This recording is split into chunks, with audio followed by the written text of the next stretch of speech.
money talks until it doesn't. In this video, we're going to be looking at two very expensive productions, The Lord of the Rings, The Rings of Power, and Shogun.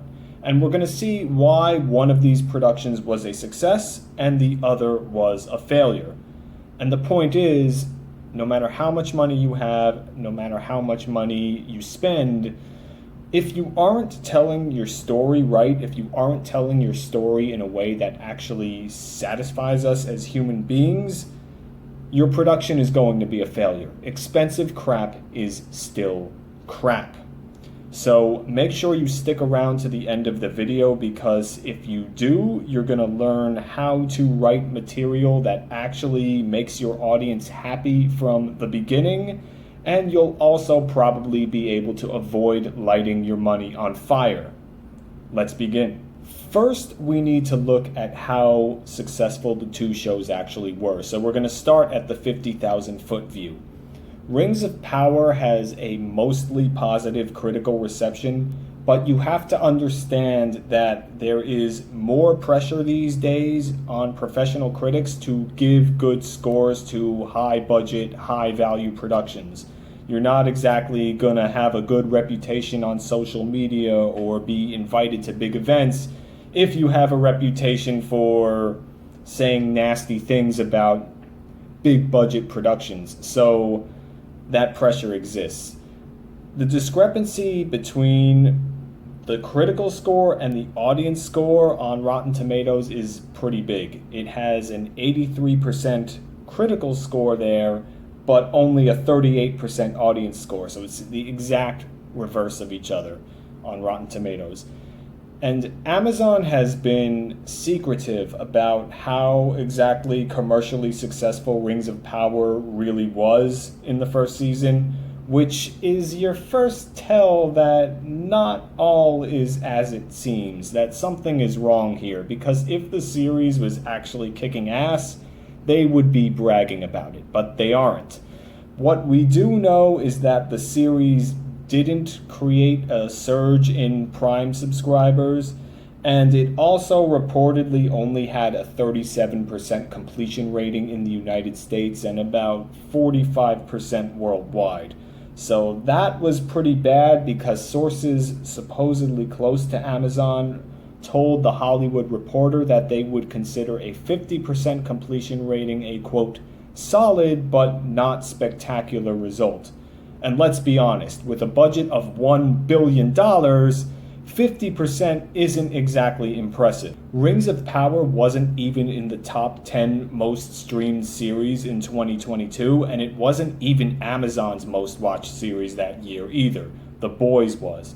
And the show wasn't a hit on the award circuit either. The awards that it did win were mostly for its visual and special effects, which admittedly were quite good and were the best aspects of the series. So things are a little amiss here, but the studio lead Jennifer Salke had a different story. Quote, "The desire to paint the show as anything less than a success, it's not reflective of any conversation I'm having internally. The second season is a huge opportunity for us. The first season required a lot of setting up."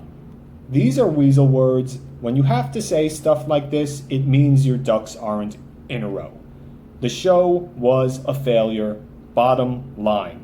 And the case in point is that you don't hear Shogun's producers saying stuff like this, do you? So let this be a lesson. If you're writing well, your audience should be absorbed immediately. You shouldn't need an entire arc or season to, quote, set things up to then maybe get them interested later.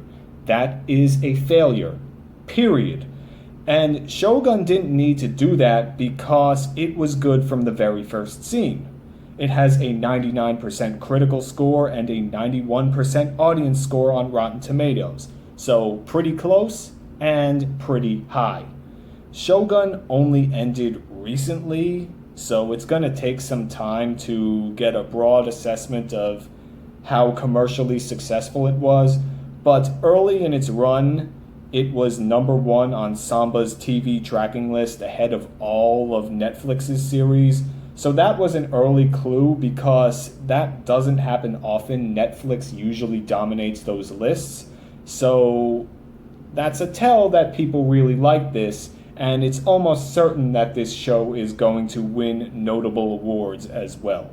So why is there such a big discrepancy between these two series despite their both being high-budget productions and in a loosely similar genre? The short answer comes down to one word: authenticity. If you've seen Shogun's producers make the media rounds, they constantly talk about how authenticity was the most important thing for them, and Hiroyuki Sanada, who was both the star in the lead role and one of the show's producers, constantly mentioned his obsession with authenticity, and you can see some of the behind-the-scenes footage where he's going around everywhere, making sure every last detail on every set was perfectly placed. Shogun used its money wisely to create this sense of authenticity, and you really feel when you watch it like you're in 1600 Japan. Rings of Power, on the other hand, doesn't do this. And in fact, I've heard some jokes out there that the show must be a money laundering front because it spent its money so poorly. How could you spend $1 billion and create something like this? Surely most of that money must have gone elsewhere. So, yeah. You can't watch this show for long without being reminded that what you're seeing isn't real. And since you're sent back to the real world anyway, what's the point of sticking around and watching the show? There's more important things to do. And that's why it only had a 45% worldwide average completion rating. So let's now look at the difference between being authentic versus being inauthentic and what that does for your story. One of the biggest reasons why Shogun succeeds is because it doesn't have dialogue like this. Do you know why a ship floats and a stone cannot? Because the stone sees only downward. The darkness of the water is vast and irresistible. The ship feels the darkness as well, striving moment by moment to master her and pull her under. But the ship has a secret. For unlike the stone, her gaze is not downward but up, fixed upon the light that guides her, whispering of grander things than darkness ever knew. I understand what the writers were trying to do here. They were trying to make the elves seem like the wisest and fairest of all beings, as the famous phrase goes, but this was way too over the top. Everyone knows why a ship floats and a stone doesn't, so using this kind of flowery bullshit language just makes you look like a tryhard, and so what you're doing is you're beating us over the head and therefore reminding us that what we're seeing isn't real. The illusion is broken.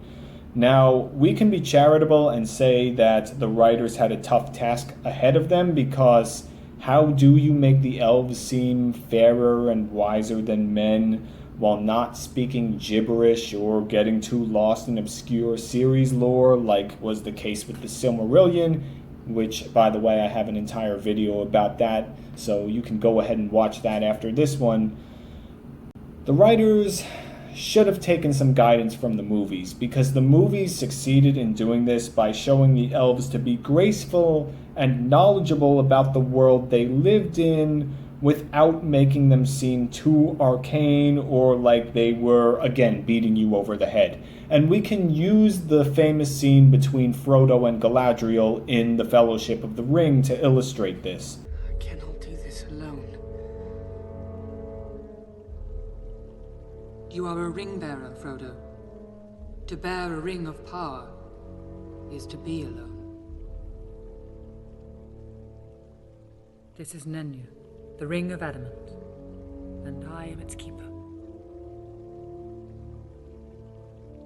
This task was appointed to you, and if you do not find a way, no one will. Then I know what I must do. It's just, I'm afraid to do it.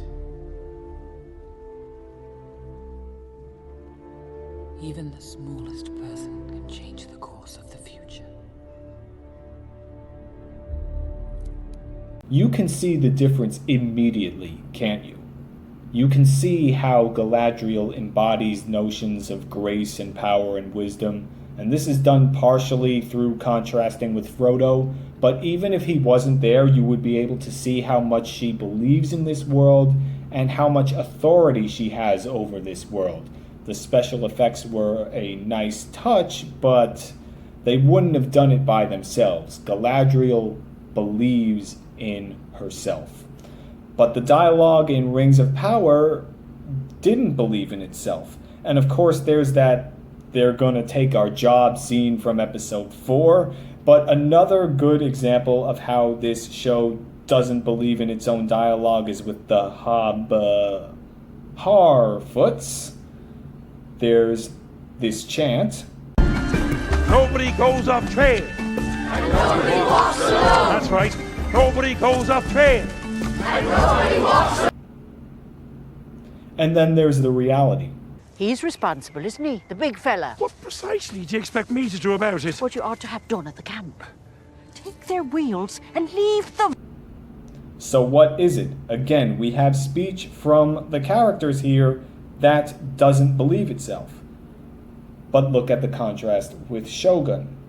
There is not one instance of bad dialogue here. It always believes itself. There are many examples of this, but one of my favorites comes when Blackthorne and Mariko talk about the city of his birth. You said your houses here are designed to be rebuilt as quickly as they are destroyed. Built and ruined and rebuilt 50 times over. If I see it, I fail to see its ruins. What would you do there on a night like this? Well, if you were with me, all the way from the Japans, I'd take you to see my queen. Would she receive us? Oh, yes, I'm sure. And we tour the grounds. Richmond Palace. Sit down for a stuffy dinner. I'd take us all to see a play. Do you have plays here? Yes, they're very popular. They're quite sad and tragic mostly. Doomed lovers. Cursed kings. And after that, Suppose we go for a walk. Sampo suru. Sampo Suru. Suru.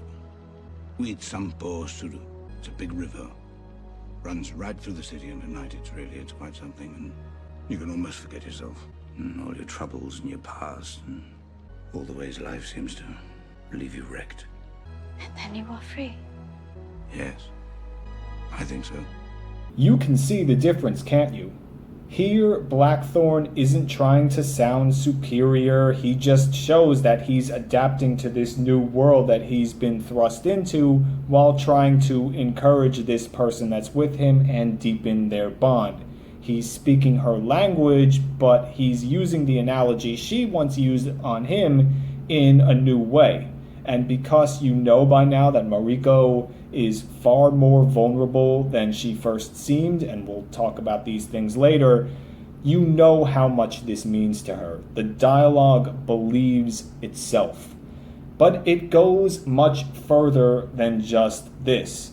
The producers of Shogun were so obsessed with authenticity that they not only made sure all the dialogue was meaningful and consistent with the setting and the theme of this show, they also made sure that the Japanese dialect featured in the show accurately reflected the period. It wasn't modern Japanese. It was the court Japanese that would have been spoken in 1600. The difference in quality really shows, doesn't it? Another way one of these shows was authentic and the other wasn't was in its respect or lack thereof of the source material. In Rings of Power, the Harfoot fiasco never needed to happen at all. Why? Because if the writers had just been a little more respectful of the source material, they would have known that the hobbits played no role in the events of the Second Age, which they claimed was the key to their enterprise. As for this guy, I'm good. Clearly this show was going for Gandalf here, but there's a problem with this because he didn't come to Middle-earth until well into the Third Age.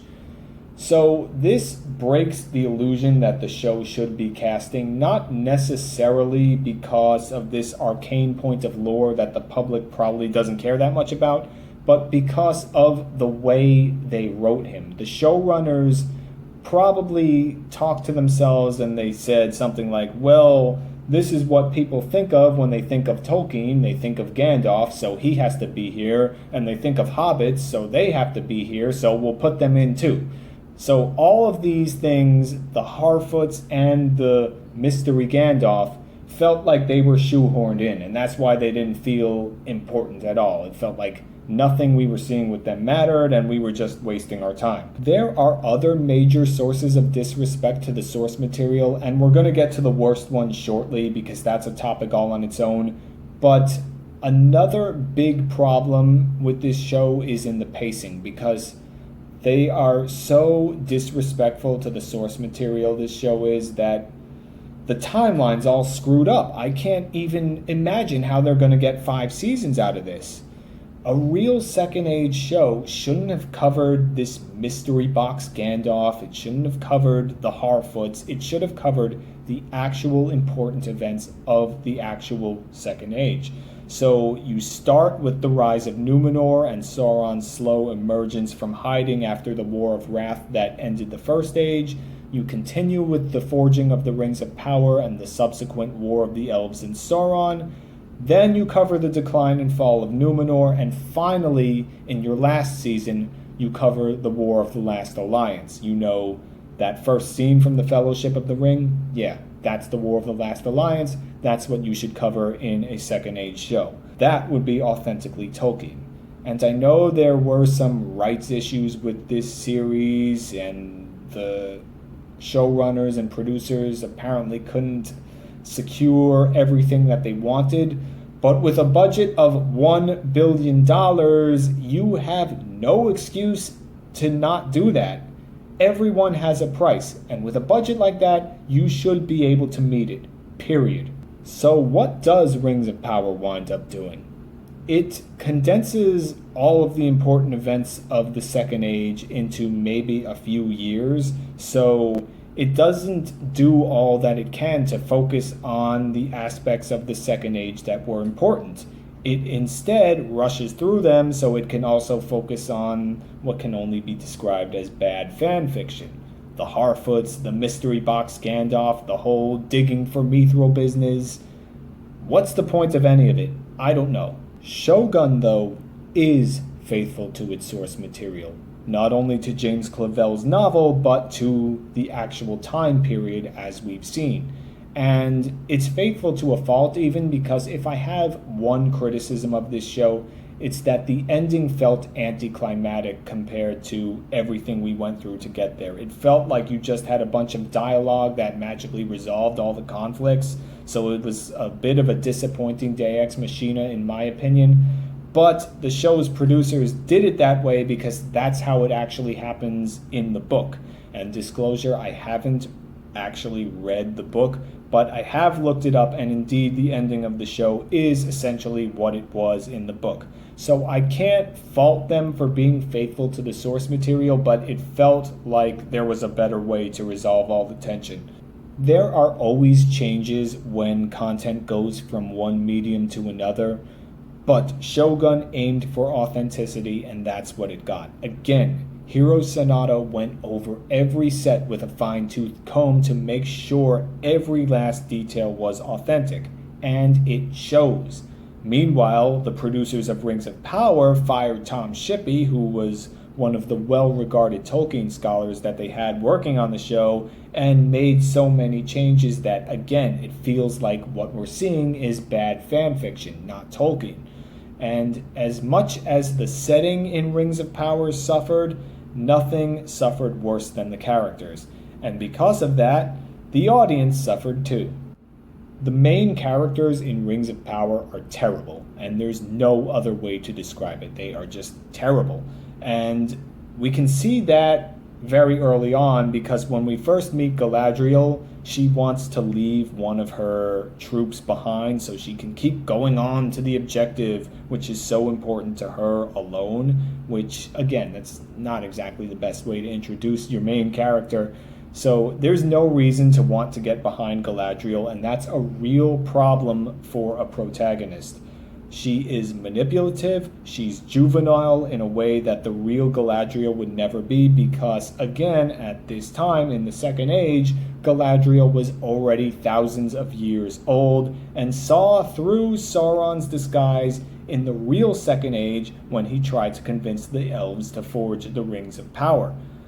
This show reduces Guyladriel to being a brat that always has to get her way to hunt Sauron. She has no attachments. Her husband at this time, Celeborn, is absent for whatever reason, and this really hurt the potential depth for the character because she loved that guy. She loved him so much that she was willing to marry him, one of the Teleri elves, rather than her own group, the Noldor. And remember, I hope this won't be so obscure a point of lore to you, but the Noldor were the people that she rebelled against the Valar with in Valinor in the Undying Lands that you hear of in the first episode. And so she made this hellish journey across an ice bridge in the far north of the world to get to Middle-earth in the first place.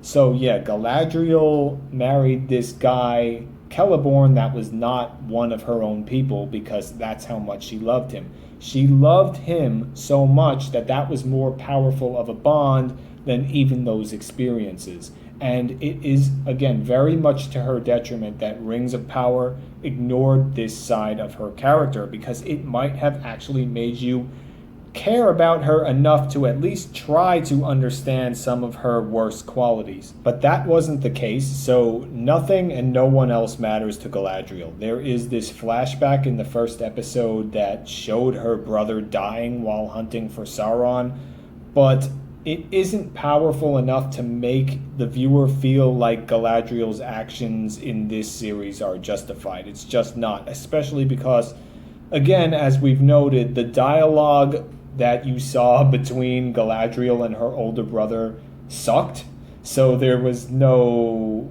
bond there. It didn't feel like a real emotionally powerful bond. And she's always portrayed as being right, too. She never pays for her actions. She can't learn or grow because of this. She's exactly the same at the end of the first season of this show as she was at the beginning. And to make things just a little worse, Galadriel is, at the end of this first season, one of the voices counseling for the creation of the Rings of Power. It doesn't only change Tolkien's lore, it's worse than that because it gives the enemy she hated so much that she was willing to do all those nasty things to pursue him, that guy, yeah, it gives him exactly what he wanted. So this series has reduced Galadriel from the wise student of Melion the Maya, the elder stateswoman of the elves with a deep love for her husband and family. That Galadriel is reduced into a moody teenager that can never be disciplined. And yeah, it sucks. Just because you can swing a sword around and lop the heads off of some orcs, that does not make you a strong character. And then there's Elrond and the dwarves, who are reduced to arguing over Mithril for episode after episode. And then there's High King Gil-galad, who's basically a petty bureaucrat who gets in Galadriel's way all the time, so therefore he's wrong, even though he is right to argue against the creation of the Rings of Power. In the iconic Lord of the Rings film trilogy, the elves felt like they could have come from Tolkien. They were graceful, they were powerful, they had an ethereal air about them, and yet they were also vulnerable, which is why they were leaving Middle-earth during the events of those movies. They were vulnerable to Sauron and the shadow that he cast over the world. This show has made the elves pathetic. There's no other word to use for it. But that isn't all, because you also have the Men of Numenor. And since Rings of Power's dating is such a mess, it harms the portrayal of these people too. If you're a newbie to Tolkien, what you need to know is that at the time the Rings of Power were forged, which was the time the show was supposed to be depicting in its first season, Numenor was at the height of its glory as a kingdom. In the actual lore, Sauron arranges for the forging of the Rings of Power. Then he goes to war against the elves on the mainland when his initial plan about these rings fails. And then he's defeated when the Númenóreans come to aid the elves. Then, over the course of about 1500 more years, the kingdom of Numenor falls to corruption and is eventually destroyed. But Rings of Power condenses all of this, so it portrays the forging of the rings as being near the end of Numenor rather than at its height, as was the case in the actual lore. So because this show is unfaithful to the source material, we as the audience don't get to see this tragedy unfold. We find Numenor already in a state of decay. But the thing is, it's hard to care, because the king, Tar-Palantir, is portrayed as sickly and bedridden, which is another detriment to the show because this king attempted to bring Numenor back from the brink, which was an actual struggle we could have gotten behind, but this show seems to hate that sort of thing. Instead, it feels like Tar-Palantir is jobbing because this show needed another Guyladriel type figure, as if one wasn't bad enough. This is Queen Regent Miriel, who spends quite a bit of time arguing that Galadriel needs to leave Numenor because the Númenóreans don't like the elves. And then some petals fall from this show's depiction of the white tree Nimloth, and then suddenly all that goes away and Miriel decides that she needs to help Galadriel. All that suspicion of elves just goes away like that. And then there's Ar-Pharazon, who's been reduced to a scheming dork rather than the mighty warrior he was in the lore. Again, he's jobbing to make Miriel look good. He can't be the mighty and evil usurper he was in the lore, the one who forced her to his will, because that might make him too much of a villain now, wouldn't it? Instead, he's been deprived of the thing that would make him most compelling, with clear political analogies involved in his pseudo-populist speech. And even if that wasn't what the writers consciously intended, that is still what it felt like. It felt like a modern political analogy. And if you'll recall from earlier in this video, and in my Ocarina of Time video, a good story avoids reminding its audience that what it's seeing isn't real, and a good showrunner would have known better. And again, it wasn't needed. This pseudo-populist speech that he made was not needed, because if they were actually faithful to the source material, they would not have needed to do that to present Ar-Pharazon as the bad guy they're trying to tease him as. In the lore, there wasn't any of this will he or won't he stuff. When Tar-Palantir died, Ar-Pharazon usurped the throne and forced the would-be queen, Miriel, Tar-Palantir's daughter, to marry him because he had the might to do so. That's it. Elsewhere, we have the Harfoots, and again, we don't need to say that much about them, just watch this. Ovo Bulger book. Bees. Bees? You leave your people behind to be stung to death by bees?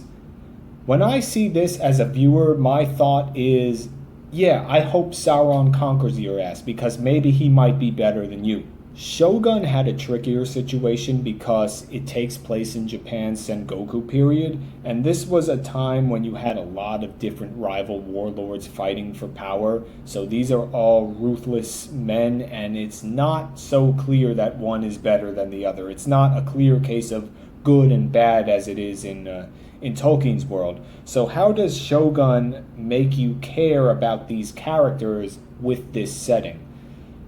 The show starts by highlighting the most sympathetic figure, John Blackthorne, because he has the misfortune of being on a ship that's in dire need of supplies, and that's what you see in the very first scene of the series. So automatically you're hoping that he makes it through because you don't want to see people suffer like this. And then to add more to the sympathy, you see his men getting treated badly in Japan. One of them is actually boiled alive. So that makes you hope for the best for him as he gets turned into a political pawn very quickly. And then there is Mariko Toda, who has a much more complicated story. She's not shipwrecked like Blackthorne is, but she's also trapped because she appears to be the spitting image of a proper Sengoku-era court lady, but in reality she's in a very tough spot because her father killed his lord, which brought disgrace onto her entire family, and because of that she's trapped in a very horrible, very abusive marriage. So you have these two sympathetic, vulnerable figures in Blackthorne and Mariko. Since both of these characters are vulnerable, you can cheer for them and even, quote, ship them.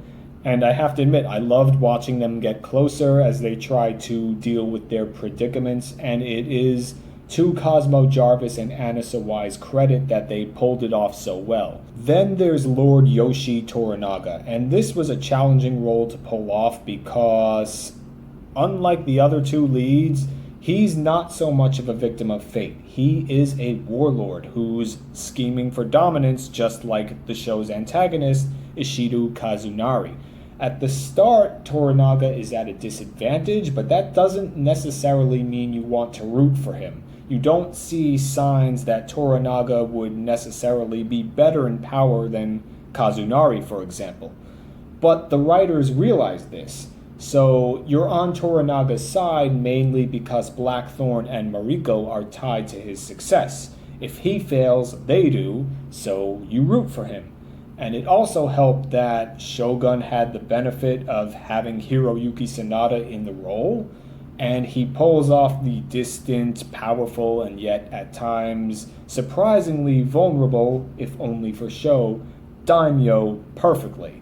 Basically, he feels like he could have been one of the elves in the Lord of the Rings trilogy, playing the part that the actors and writers in Rings of Power failed to pull off. Shogun also had the benefit of having great supporting characters, and as far as I'm concerned, Fuji, Blackthorne's official consort, was the breakout character in the series. Her actress, and I hope I'm pronouncing this right, Moika Hoshi, she knocked this out of the park. And Fumi Nikaido also crushed it as Lady Ochiba. And I hope I get to see many more roles from them as a result of Shogun because they were really good, so I'd like to watch them again. I didn't feel this way about the actors in Rings of Power, but I'm giving them the benefit of the doubt because I don't think they were bad. I think they tried to make the best out of the terrible material that they were given. And that brings me to the final point. Usually you can tell how something is going to go pretty early, and the early signs for Rings of Power were troubling. In 2017, it was announced that Amazon had acquired the television rights to The Lord of the Rings for a price of $250 million, and this was just the start. Famously, it was going to be the most expensive television series ever made, with a $1 billion investment over 5 seasons. The first season alone was reportedly worth $450 million. With a budget like that, you're going to give people high expectations. Again, we've talked about this throughout this video. And when you're doing anything Tolkien related, also, the expectations will be even higher because you're going to be compared to the Lord of the Rings movies, which in my opinion was the best film trilogy ever made.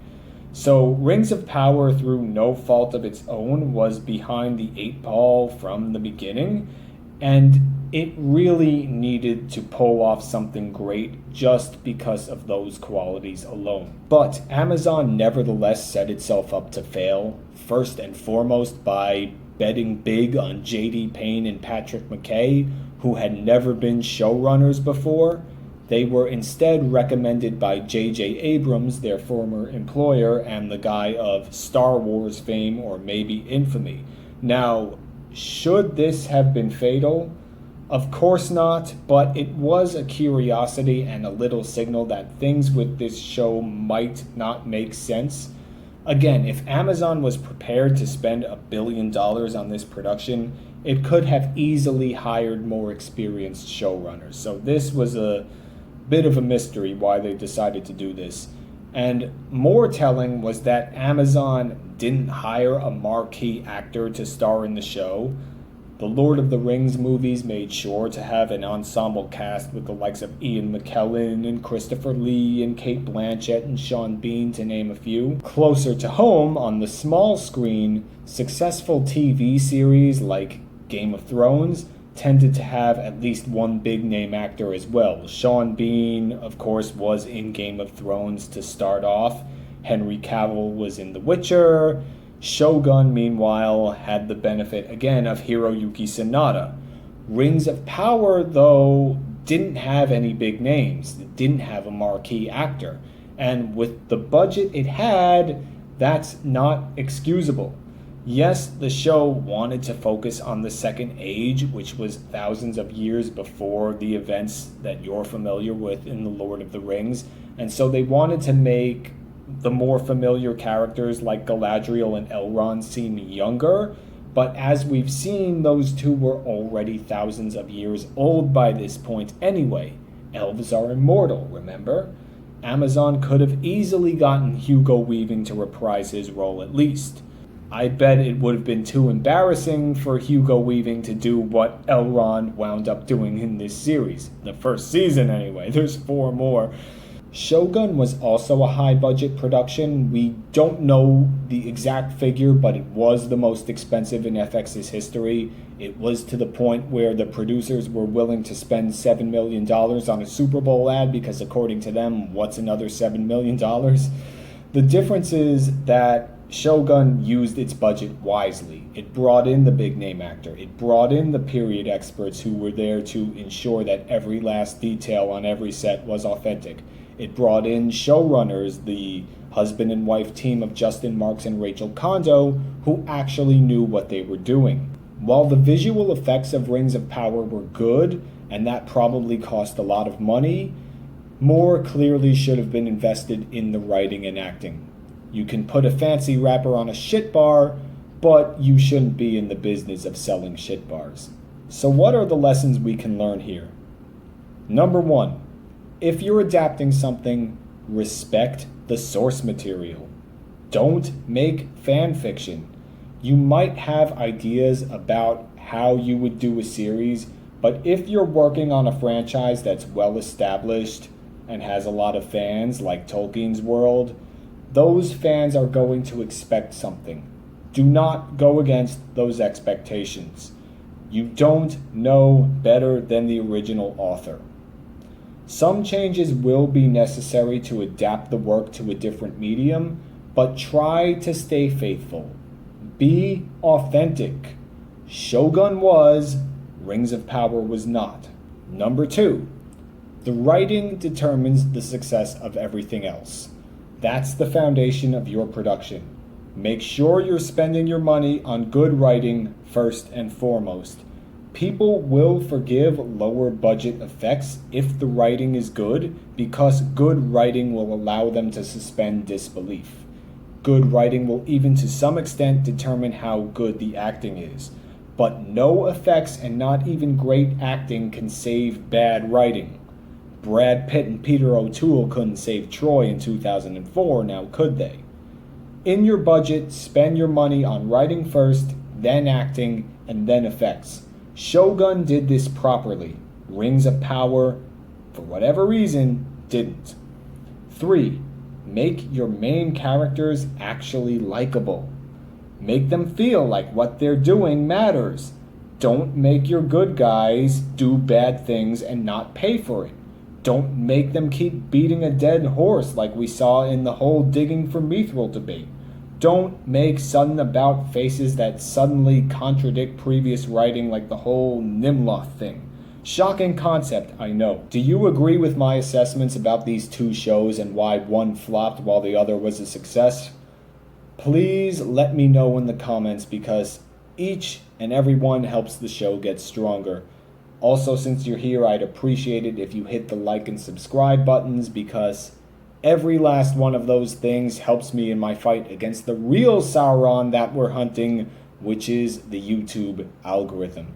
Again, I thank you very much for for watching all the way to the end. I really appreciate it. These videos are very hard to make.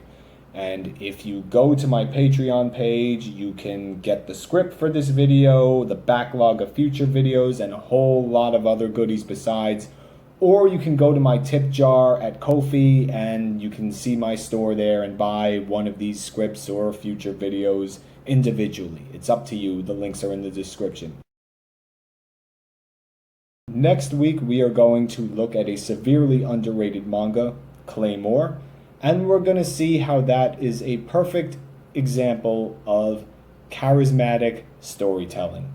What do I mean by that? You're just going to have to find out. I'll see you next week. Until then, keep writing and keep fighting.